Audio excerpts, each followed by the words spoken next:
Hey, what's up, guys? So, this is the image that I shared on my YouTube channel a couple of days ago, and I said I'm working on a technique to create these kind of patterns, and these patterns are actually inspired by MC Escher, who was a Dutch artist and who created some very unique looking patterns in which include different animal, birds, and different shapes, and they were so complex that that will just make your mind wonder how is it possible to create something like that, because these patterns are repeating. You can see here on this pattern, this lizard pattern, red and green, that they are arranged in such a way that there is no gap between these things. So they are not like our regular patterns or our usual patterns that we create and the tutorials that I have on this channel. These are quite complex patterns, and as I've already said in that post, that I have figured out a method to create these patterns inside Affinity Designer. Now this is going to be a multi-part series video, and because it's a very long subject and we are going to work on each and every aspect of it, so this particular video is going to be very basic one. It is just going to give you some basic concepts of these designs, because if you understand the basic concept, you will be able to create these patterns and you will not find it to be difficult to create these kind of patterns. Let me show you some of the MC Escher patterns just for inspiration. So here on this website they have some of the works of MC Escher. Hope I'm just pronouncing the name correct. So you can see that they are looking pretty good, some very complex design. For example, these I think these are squirrels, white, blue and red, and if we just scroll down a bit, you will continuously see that all these animals and shapes, they are just merged together in a form to create a repeating design, and this is something that you will not see in regular patterns or in regular artworks. For example, these fish, birds, and another one. Let's scroll down a bit. Another some of the inspiration that I got. For example, these birds, complex bird shapes, and similar with the lizards, the birds, the fish, these unicorn style things.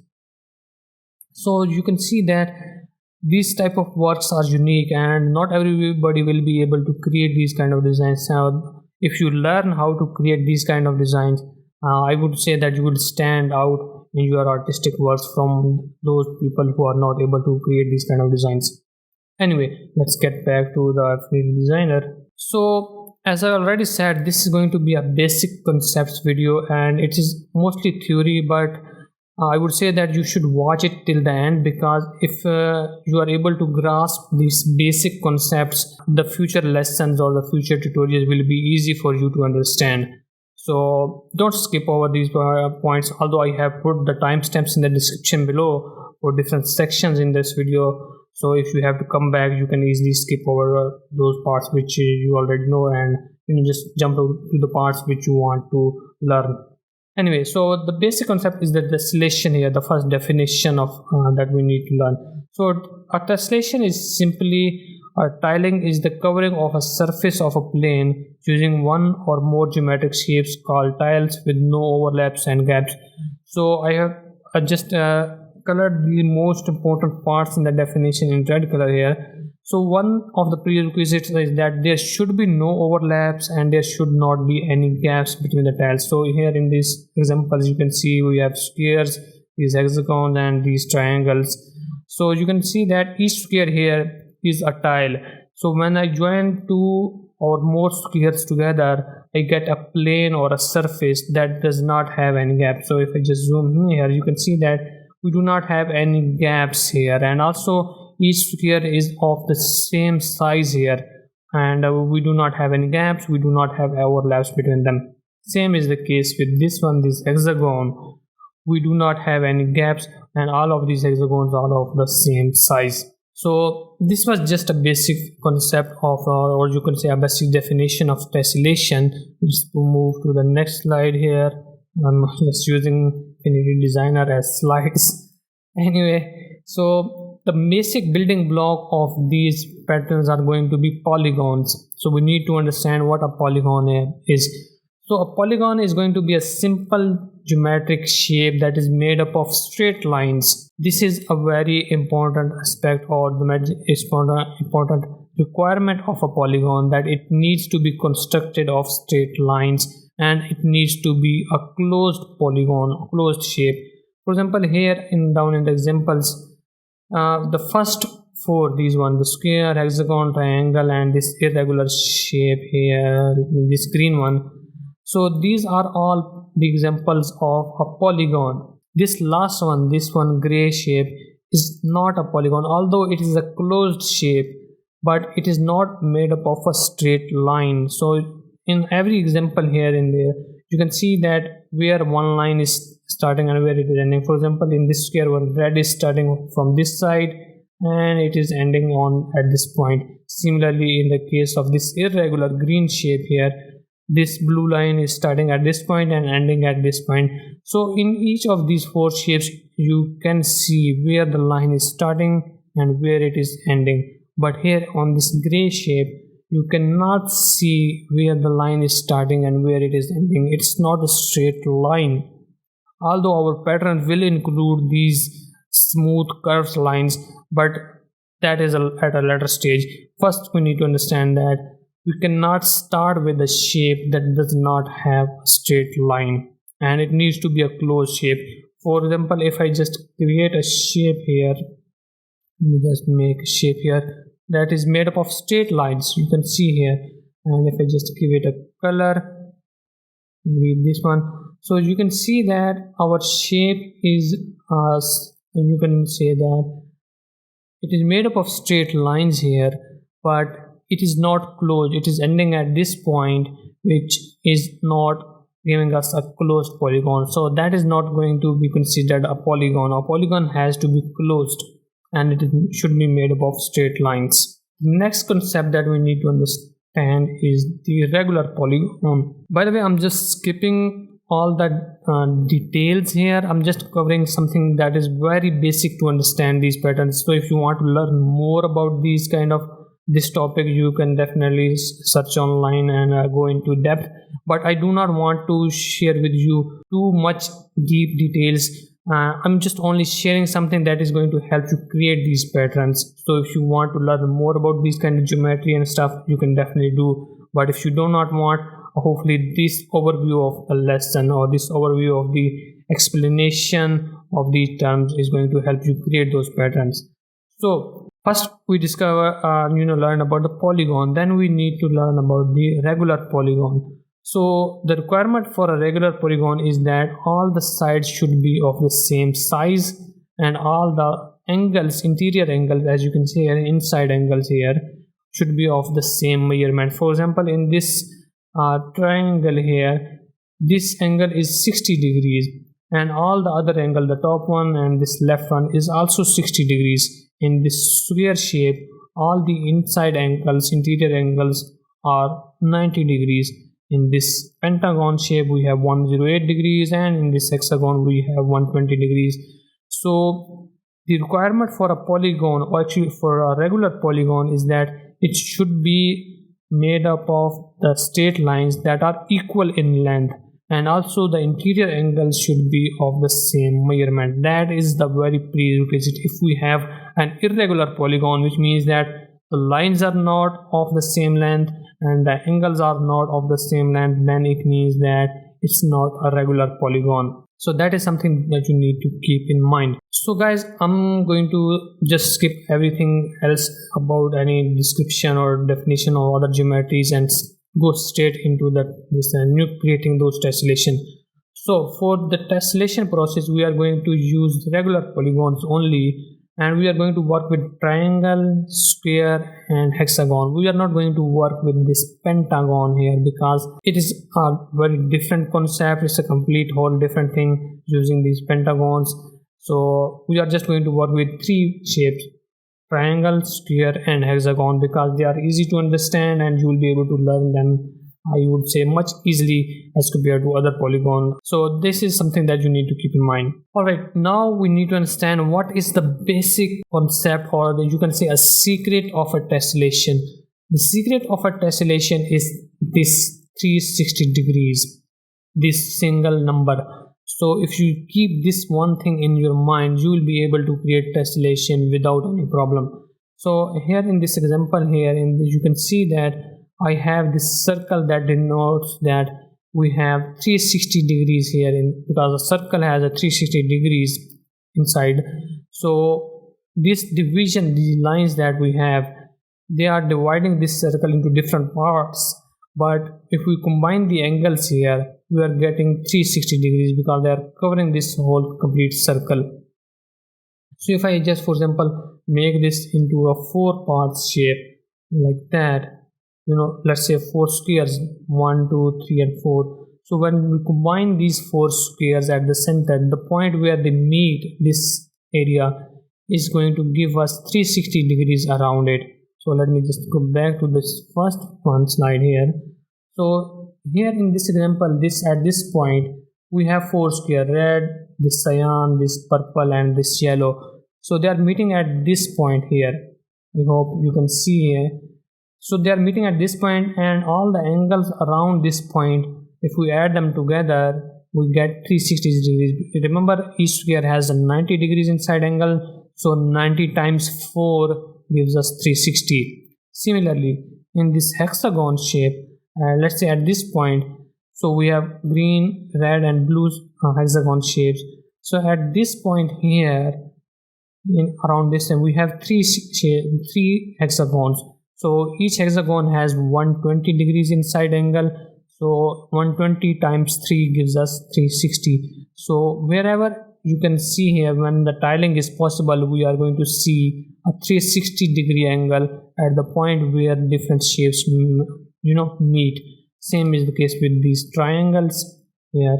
So they meet at this point, and if we add the angles of all these triangles, we get 360 degrees. So guys, this is the secret of creating tessellation. If you remember this number, you will be able to create it without any problem.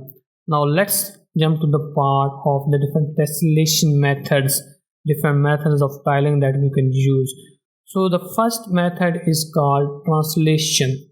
So translation means, let me just show you with an example here with this square. So a translation means that whenever you have a shape, let's say we have this square shape here. So if we cut out a part from one side, we need to move it on the other side, on the exactly opposite side in the same way. So top goes to bottom, or the bottom goes to top in the same way. Let me show you with a demonstration here. So this is a square. So I already cut parts of this square, this left one and then this top one. Let me just recolor it, maybe to just show you. So this part is cut from the square on the left, and this is cut from the top. So in translation method of tessellation, we cut a part from one side and then move it, slide it down or everywhere, and slide it to the opposite side and join it to the opposite side. So you can see from top we moved it down and joined it here, and from the left side we cut the part and join it on this point. Now if I just group these three shapes and try to tile it, you will be able to see that we can easily tile it. So if I'm just create a copy of this one and move this one here, you can see it snaps here and it perfectly tiles at this point. And in the same way, if we just move this one and move it down, you can see that it perfectly fits with that area, that cutout part. And in the same way, we can keep on repeating this process and create a repeating pattern. So you can see that if I just recolor this whole thing, everything into a same color, we will not be able to see any gaps or something. Although you might be seeing some of these lines here, white lines, that is just due to the using this screen, and this is just a screen artifact, it's not really there. And by the way, this is not the method that we are going to learn to create these kind of tessellation. This is just a demonstration of how you can create the patterns, and this is the usual way of creating these kind of tessellation, the normal way. We are not going to use this method. This is just a demonstration of what this means, what this translation method means. So hopefully you are now clear about what does translation method of tessellation means. The next method is called reflection. So in the reflection method, what we usually do is that we just move the cutout part. So for example, here at the top, let me just recolor it yellow, and maybe this one recolor it maybe slightly bluish color. So in the reflection method, what we usually do is that, although you can see that I'm using the same shape, I'm using the same cutout parts, but the way I arrange these parts are going to be different. In the translation, we arranged in a different way. Now in the reflection method, we are going to do is just move this part, slide it on the opposite side. At this point, it is the same as the translation, but in the reflection, we are going to flip it. So we have slide it on this side, and then we are going to flip it like that.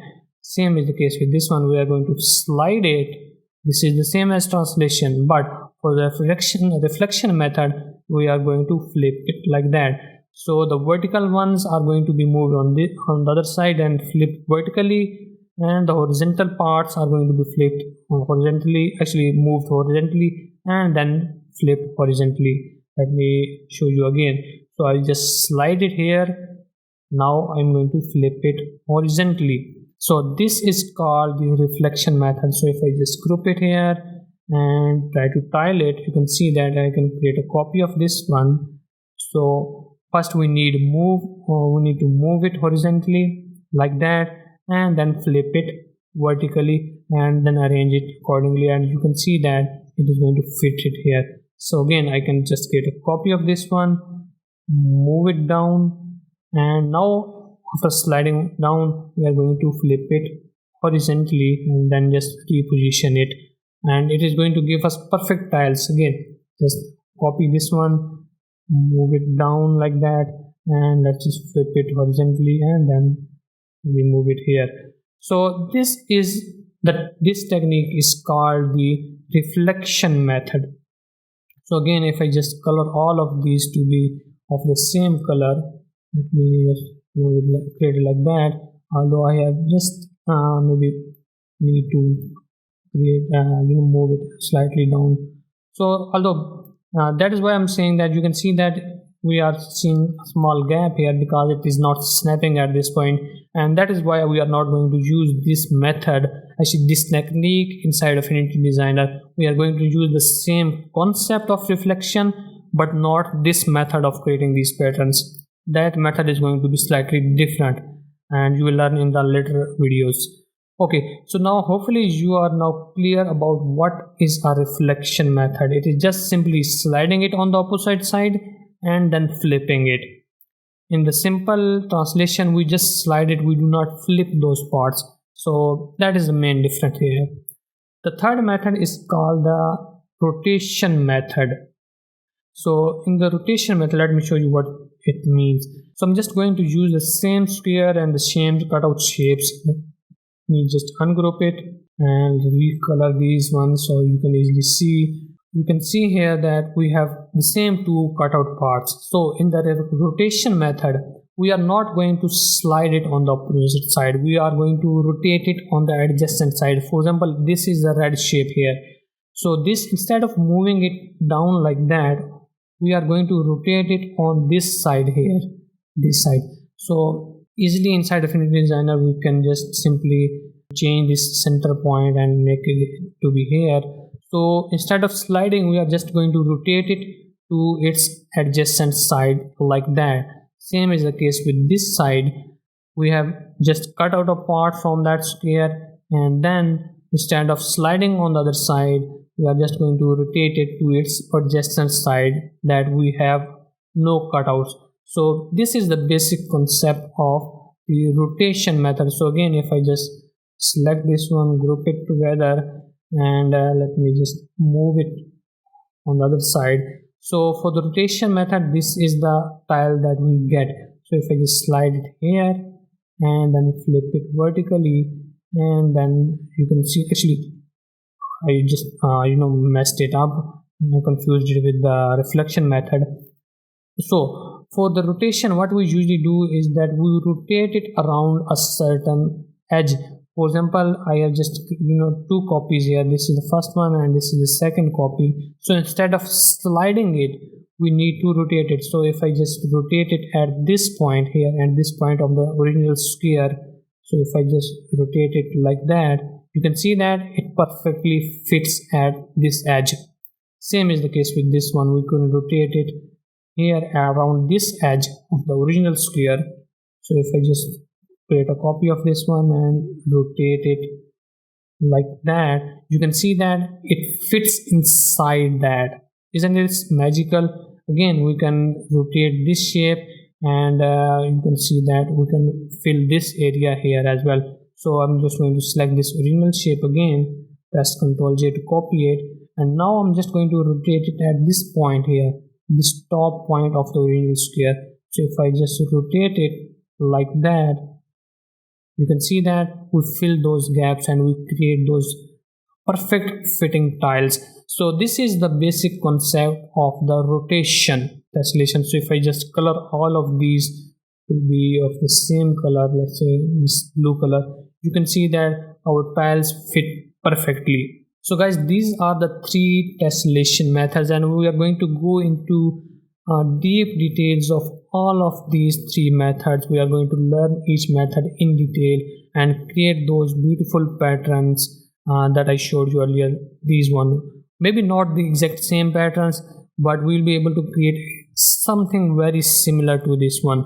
So guys, if you are excited about learning this technique and the future videos, make sure that you subscribe to this channel so that you do not miss out any of my future videos, and you will be able to learn some great tips and great techniques to just be unique in creating these kind of patterns. And guys, if you have found this video to be helpful and useful, make sure that you like the video and let me know in the comments below if something is confusing to you, and if something that you do not quite understand. I'll be happy to help you, and I'll be happy to answer any questions regarding this video if I can. And hopefully I'll see you in the next video. The next video is going to be pretty exciting because we are going to create our first pattern using the same concepts here, but a new method, you can say a unique method that you can only use inside Affinity Designer. So I'm really excited about that, and hopefully I'll see you in the next video, and thank you for watching.